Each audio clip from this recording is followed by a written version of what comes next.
আমরা তা চাই না।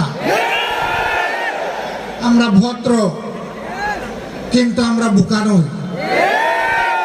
আমাদের ভদ্রতার এই উপহারকে কেউ যেন দুর্বলতা মনে না করে।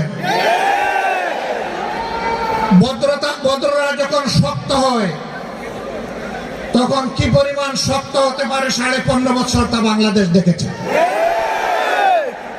আমি কারো কথা বলবো না, কে কি করেছেন, কোথায় আপোষ করেছেন করেন না, এটা আমার সাবজেক্ট না। কিন্তু মহান আল্লাহর পর ভরসা করে, মহান আল্লাহকে সাক্ষী রেখে বলছি